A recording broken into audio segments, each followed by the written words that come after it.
Buenos días. Casi que es inevitable cuando uno llega a Montería llegar aquí a La Pie. Y me comprometí con el pastor Adonis que no iba a volver a Montería sin visitarlo.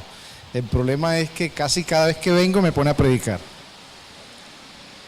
Pastor, gracias. Yo sé que este púlpito es un lugar muy sagrado, del cual sé que usted es muy celoso. Y lo conozco, es mi pastor, fueron mis primeros pastores. Tengo mucho que agradecerle al Señor por esta familia pastoral, porque fue la familia pastoral que Dios usó para impulsarme a que me preparara y le sirviera al Señor.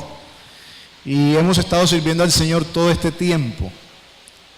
De modo que es un privilegio venir ahora a compartir en la iglesia, una de las iglesias más hermosas que tenemos dentro de nuestra denominación. ¿Usted lo cree, cierto? La PIEM es una iglesia muy reconocida, y sé que ustedes tienen una pareja pastoral excelente. Hoy la predicación de la palabra en los púlpitos escasea, y yo quiero decirles a ustedes que son unos privilegiados, porque sé la clase de pastor que tienen.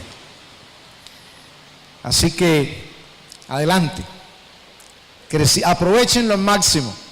A mí me hubiera gustado tenerlo más tiempo conmigo, y la próxima voy a venir a escucharlo. No vengo a predicar la próxima, sino a escucharlo a él.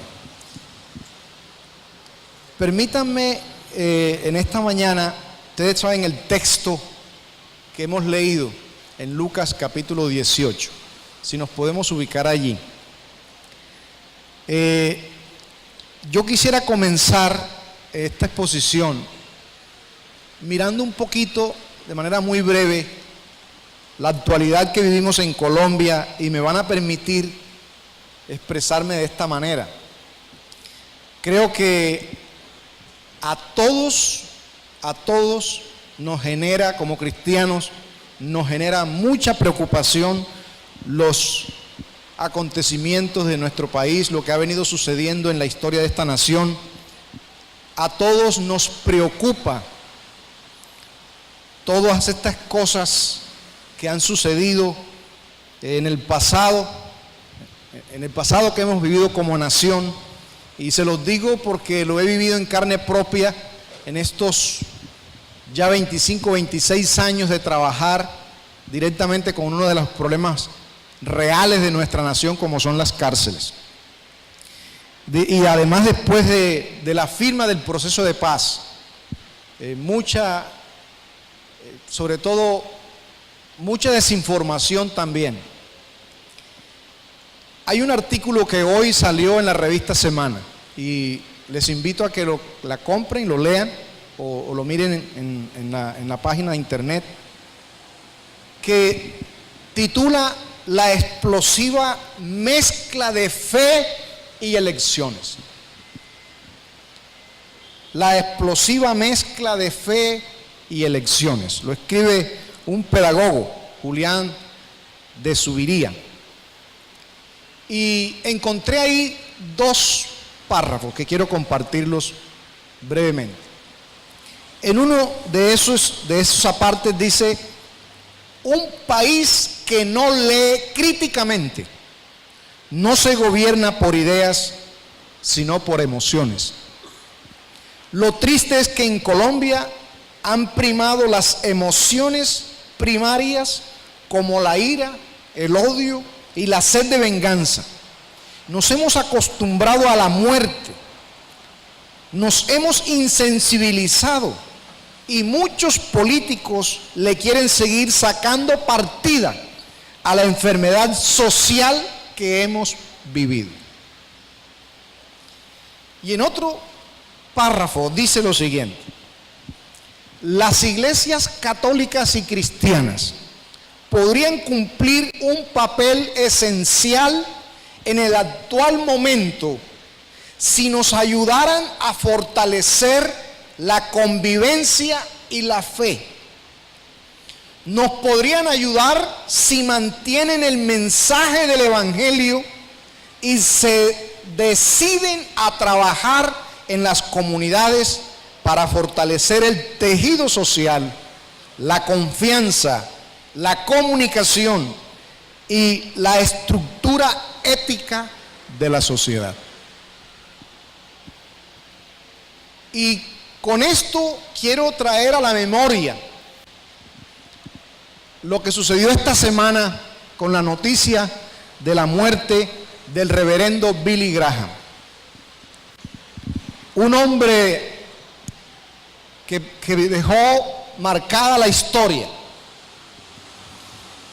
El reverendo Billy Graham se le ofreció insistentemente, se le ofreció repetidamente entrar en el mundo de la política electoral para que aspirara a la presidencia de los Estados Unidos, y estoy seguro que en algunos periodos de la historia de esa nación hubiera sido, sin lugar a dudas, un seguro ganador.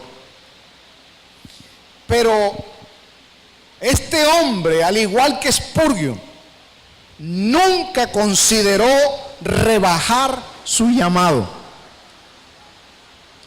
Perder un buen pastor para ganar un mal político es el peor error histórico que está cometiendo la iglesia hoy.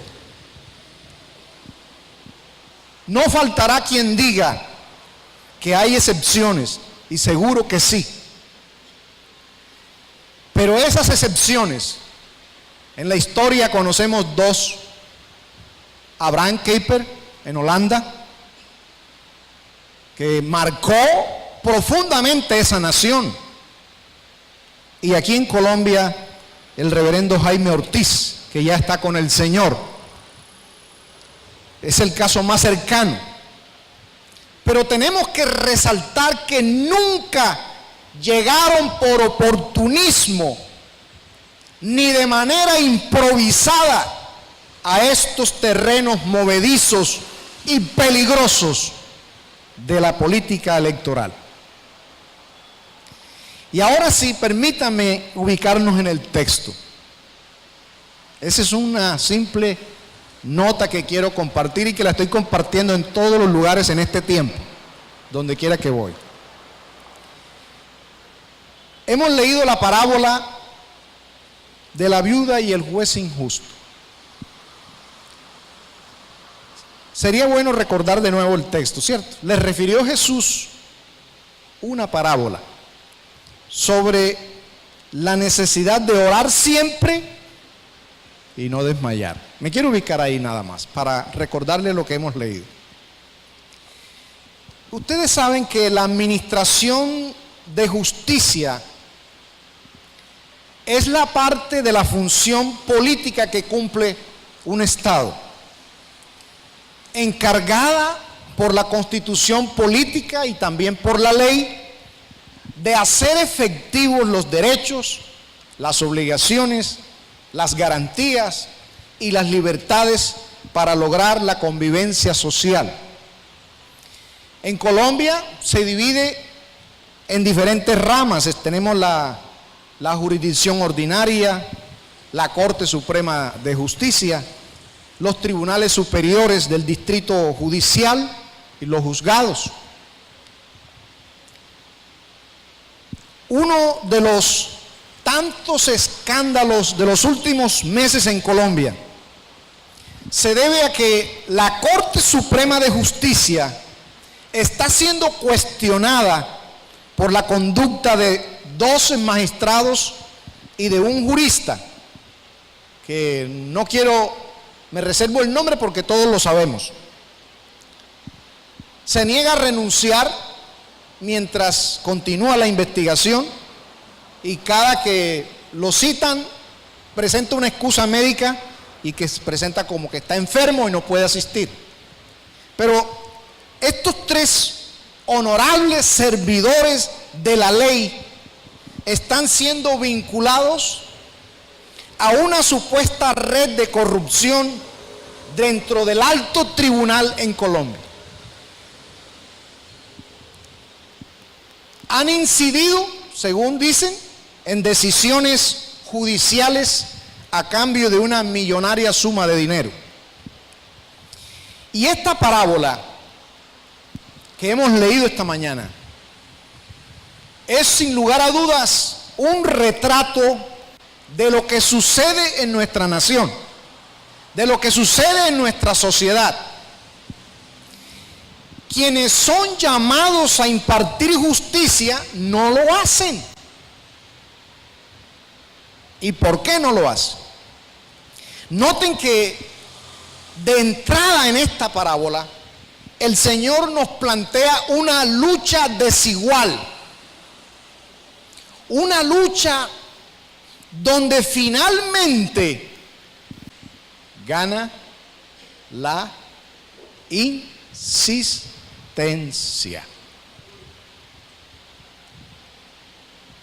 Por eso la reacción del juez: así no seguirá fastidiándome,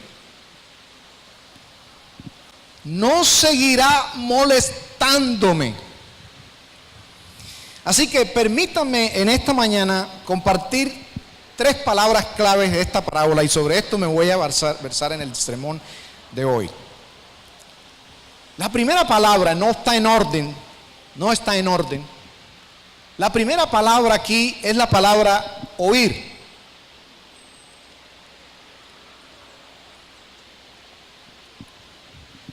Oír, oigan. Parece que en nuestros tiempos se hace más difícil oír. Hay muchas voces, hay mucho ruido, se hace más difícil escuchar. El mundo cada vez está más contaminado por tanto ruido. Y Jesús nos dejó un modelo. Se iba a un lugar aparte.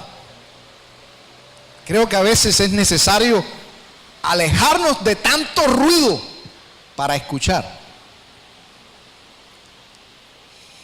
Y Jesús en esta parábola nos invita a oír lo que dijo el juez injusto. Oigan lo que dice el juez injusto. Oigan. Oigan. Y esta es una de esas parábolas que seguro nos pone de frente con la corrupción. Oigan lo que dice el juez injusto.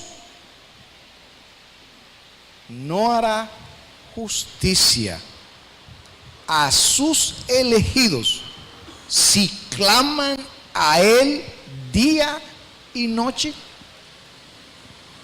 No hará justicia a sus escogidos si claman a él día y noche. Los hará esperar. Se tardará en responder. Y parece que fueran preguntas retóricas. Les digo que inmediatamente les hará justicia. Solo que cuando llegue el Hijo del Hombre, hallará fe en la tierra. Y tenemos que ver aquí lo que dice el texto en el original, porque como está en la Reina Valera, fe está sin artículo, no tiene el sentido original.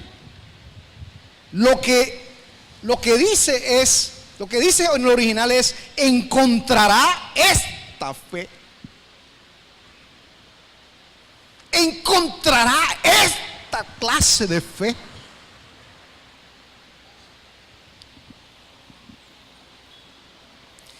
Segunda palabra, la palabra cansancio, o como dicen otras versiones, desmayo. La parábola deja ver que el Señor sabe, Él sabe que a sus seguidores les llega el cansancio. la fatiga. Nos aborda la fatiga, el cansancio. Nos llega cierto desmayo. Y noten el versículo 1, porque algunas versiones distintas a la Reina Valera hablan de no darse por vencido. No darse por vencido. Lo que sorprende, mis amados hermanos y hermanas, es que el Señor está en medio de este cansancio, de este desmayo nuestro. Y entonces surge la pregunta, ¿cierto? ¿Cómo explicar que uno esté cansado o desmayado teniendo a Jesús al lado? ¿No será que ese cansancio es porque teniendo a Jesús con nosotros, las cosas en este país no cambian? Las cosas en este país, en lugar de arreglarse, empeoran.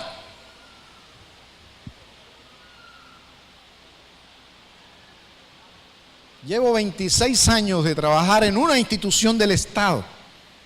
Qué difícil es. Qué difícil es. Corrupción al garete. Y a lo bueno lo llaman malo y a lo malo lo llaman bueno. Entonces, aquí es donde uno se pregunta, ¿qué diferencia hay entre tener a Jesús y no tenerlo? Llegan esos momentos de cansancio. Y uno se pregunta, bueno, ¿qué diferencia hay entre tenerlo a Él y no tenerlo? No cambian las cosas. Aquí la violencia cambia de rostro y sigue la cadena y parece que uno estuviera en medio de un caos que cada vez es peor. ¿Cuál es el beneficio de creer? ¿Por qué Dios no actúa en medio de tantas mentiras, de tantas injusticias? ¿Acaso no es el momento para que Él actúe?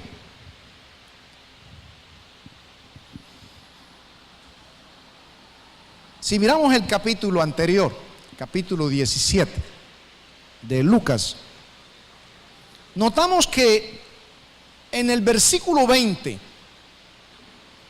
17-20, le hacen la pregunta sobre cuándo es que va a llegar el reino de Dios. ¿Cuándo es que va a llegar el reino de Dios? Y la respuesta de Jesús fue que la llegada del reino de Dios no está sujeta a cálculos. Es decir, no es cuestión de calendario. Y Él dice, ni dirán míralo aquí o míralo allá. Porque así como el relámpago brilla desde un extremo del cielo, así será el Hijo del Hombre cuando llegue su día. Pero primero tiene que padecer mucho y ser rechazado por esta generación. Entonces, cuando uno ve, amada iglesia, tantas injusticias, cuando uno se ve ahogado por tanta corrupción, cuando uno está en medio del desmayo de ver que las cosas no cambian, ve tantas incoherencias que uno permanentemente está viendo a su alrededor, se pregunta si no es el momento para que Él venga.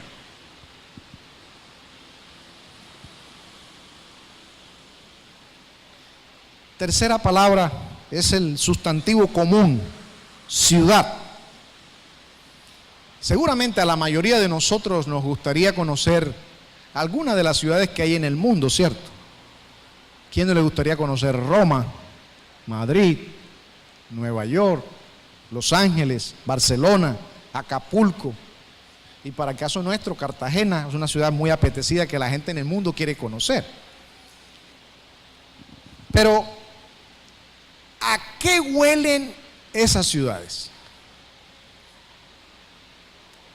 ¿A qué huelen nuestras ciudades en Colombia? ¿A qué huele Montería? Si quieren saber a qué huele, vaya a la cárcel o visite un hospital. ¿Dónde están los recursos? Los impuestos que nosotros pagamos. Paséese por las calles, aunque esta es una de las ciudades más prósperas que he visto en Colombia en los últimos años, gracias a Dios. Montería es una de las ciudades más pujantes de nuestra nación.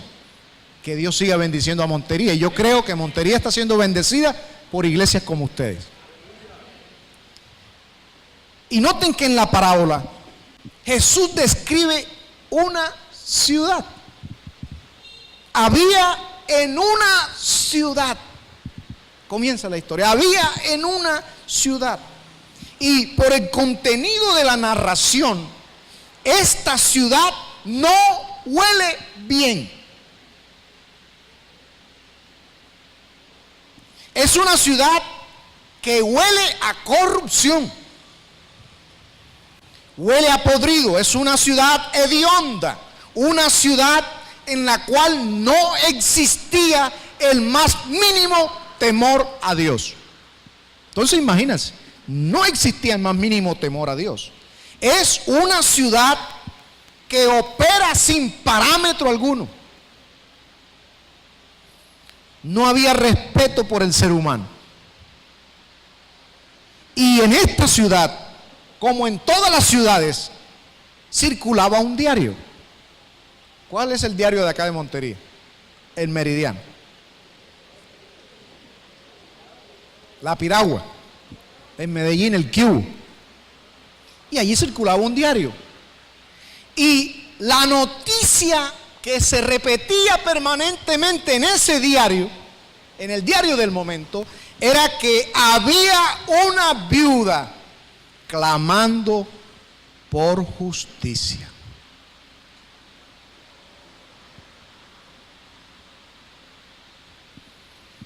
Una viuda clamando por justicia. ¿Cuántas viudas tenemos en Colombia clamando por justicia? ¿Cuántos huérfanos están en Colombia clamando por justicia? Y todo el mundo sabía esto. En esta ciudad, todo el mundo sabía esto, pero nadie hacía absolutamente nada. Pero al parecer este juez estaba permeado por lo que estaba de moda, ¿cierto? Como aquí en Colombia, el cebellé. ¿Usted sabe qué es el cebellé, cierto? ¿Cómo voy yo? Y esta ciudad estaba permeada por el cebellé. Era un juez corrupto que pedía su tajada. Y como esta viuda no tenía cómo pagar, no tenía cómo pagar el soborno, ¿cierto?, se tardaba en darle respuesta. Y creo que esta es una buena manera del Señor mostrarnos lo que a nuestros ojos hoy es el pan de cada día. Qué manera tan práctica para el Señor mostrarnos lo que sucede hoy en nuestras narices con Odebrecht y con el Chavo, yo no sé quién otro. Hay unos personajes que los menciona el Chavo, ¿cierto? Qué buena manera para el Señor recordarnos lo que está pasando en esta nación. Y yo creo que nuestra oración debería estar direccionada en ese sentido. Y la viuda no tenía cómo sobornar a este juez para que le hiciera justicia. Y lo único que tenía era voluntad para fastidiar. Le haré justicia para que deje de fastidiarme. Miren lo que motivó al juez a hacer justicia, para que deje de fastidiarme. Lo único que sabía hacer la viuda era fastidiar. Y esta viuda ganó por su perseverancia, por su insistencia. Fue una lucha desigual, pero al final ganó la persistencia. Tendríamos que preguntarnos si a partir de este momento esta ciudad cambió. Oigan, dijo Jesús, oigan lo que dijo el juez injusto.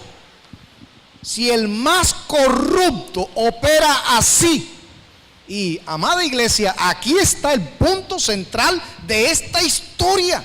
El punto central es que si este juez sobornable actuó así, ¿cuánto más el insobornable? ¿Cuánto más el insobornable? Y este es el punto. Dios, el insobornable, procederá fielmente en respuesta a sus elegidos que no se cansan de clamar, de orar por los cambios que queremos en esta nación. Vivimos en medio de cansancio y fastidio por lo que vemos, por lo que cada día escuchamos.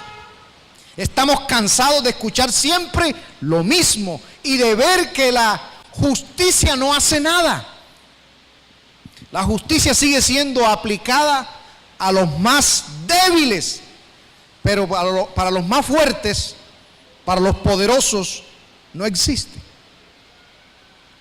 Yo visité hace unos meses, el año pasado, estuve en la cárcel del Bosque en la ciudad de Barranquilla. Y de entrada me atacó el fastidio. Porque de entrada usted va a encontrar un búnker con aire acondicionado. Y yo pregunté, yo visité la cárcel, contrasté la cloaca donde están los demás prisioneros en un estado horroroso en contraste con el búnker a la entrada. Y yo pregunté, oye, ¿y ese qué es? ¿Esa es la dirección de la cárcel? No. ¿Y quiénes están ahí? Los nules. ¿Por qué esa diferencia? O todos ahí, o todos allá.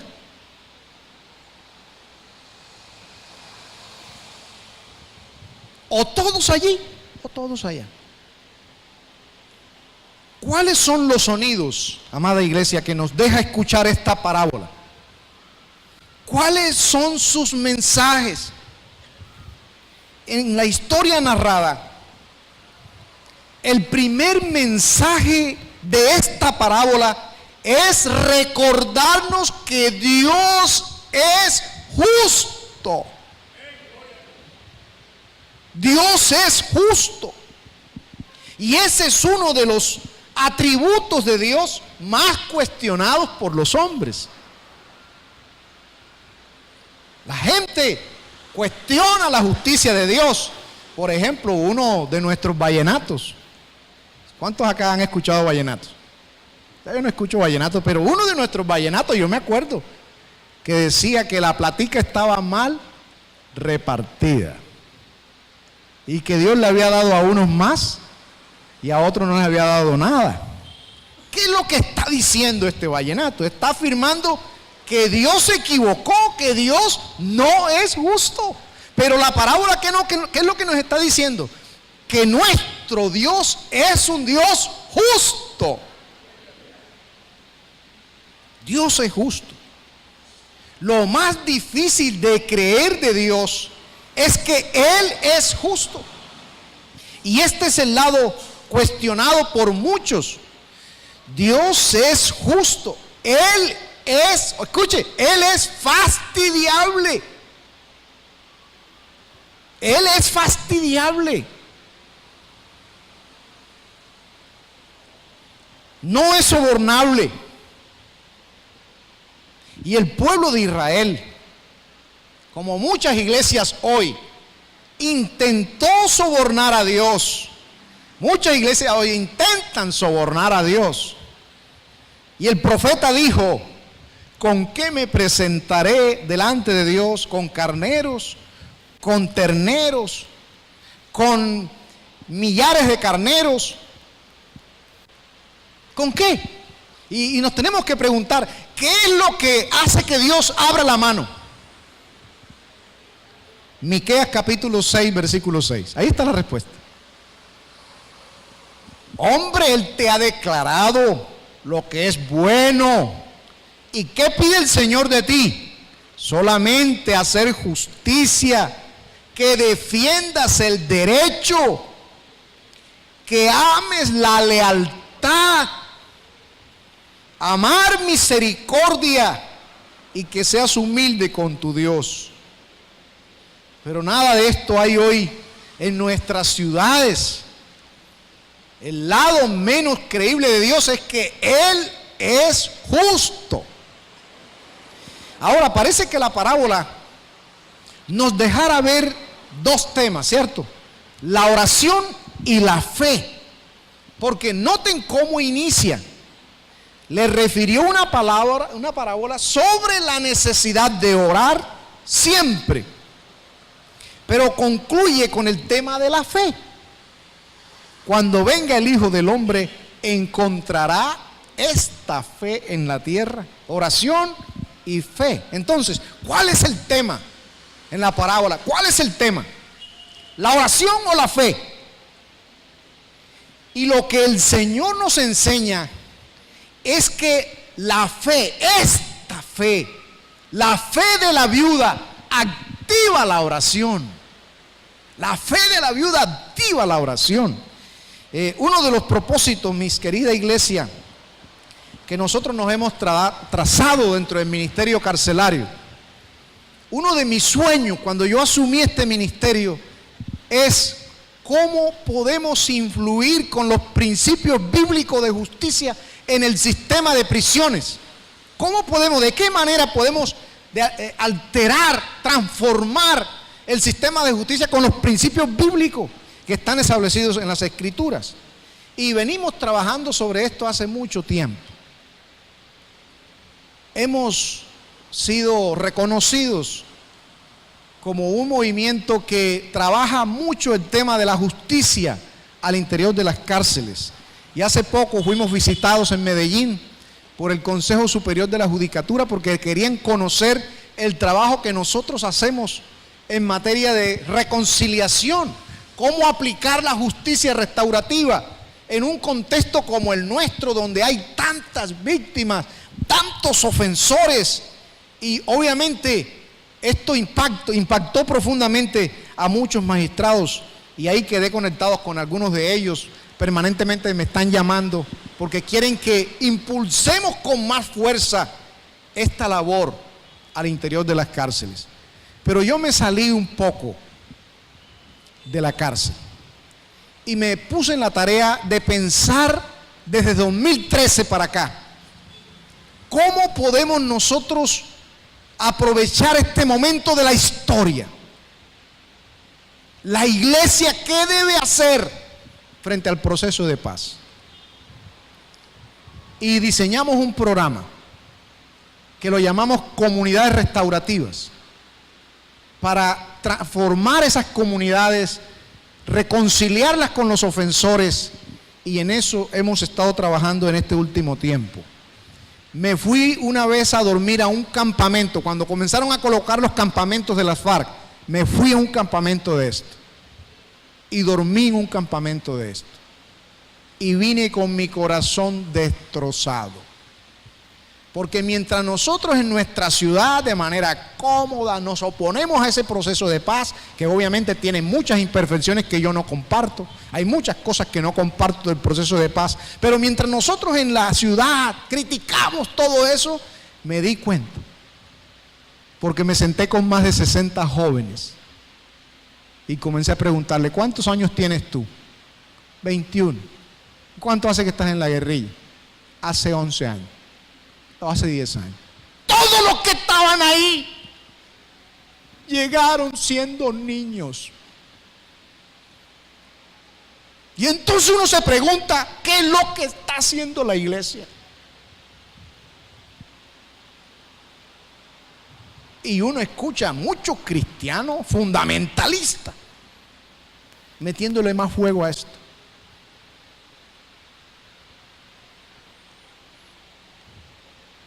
¿Es posible no cansarse en una sociedad así?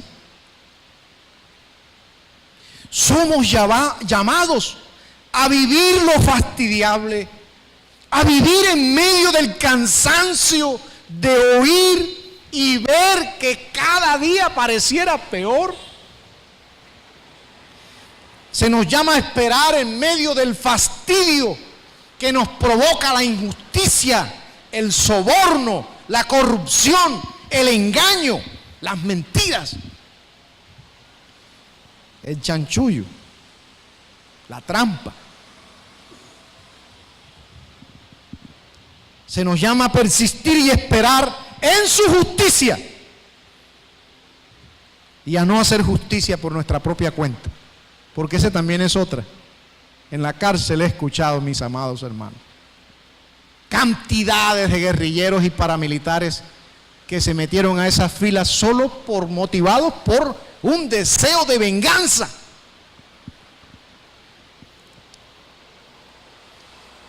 Este es el país donde la gente muchas veces cobra por su propia cuenta. La invitación del Señor es orar, clamar y no hacer justicia por nuestra propia mano. Pero cuando el Hijo del Hombre venga, ¿hallará de esta fe en la tierra? ¿Me creerán? ¿Hallará de esta fe? Y parece que el Señor está preocupado por su pueblo, está preocupado que su pueblo pierda de vista que Él no es neutro. Dios no es neutro. Está preocupado que sus discípulos piensen que a Él no le importa.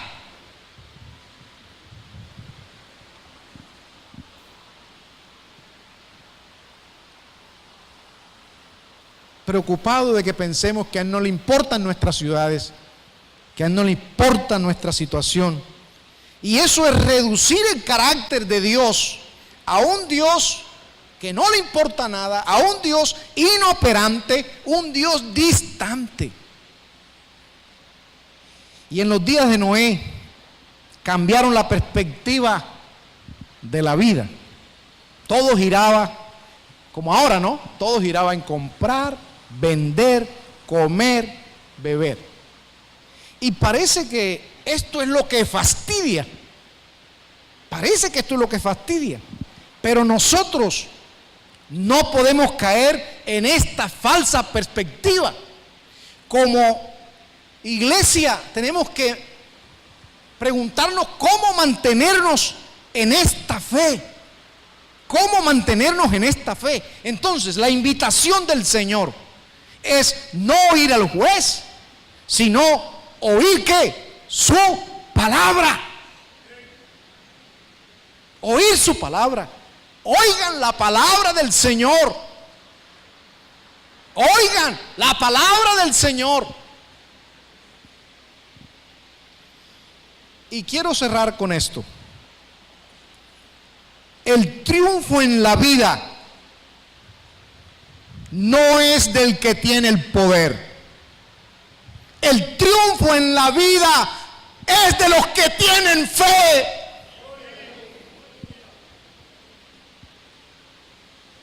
No es de los que tienen el poder. Es de los que tenemos de esta clase de fe. ¿En qué tiene depositada su fe?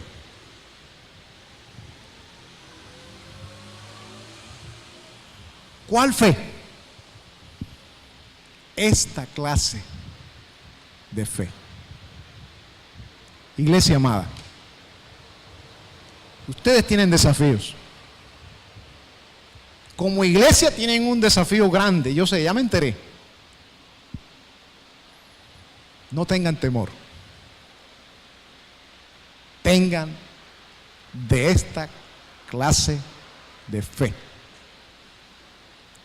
Podemos transformar esta ciudad. No necesitamos, yo estoy a favor que nosotros los pastores debemos formar líderes para que ejerzan el ejercicio de la política. Claro que sí. Tenemos, y quiero terminar con esto.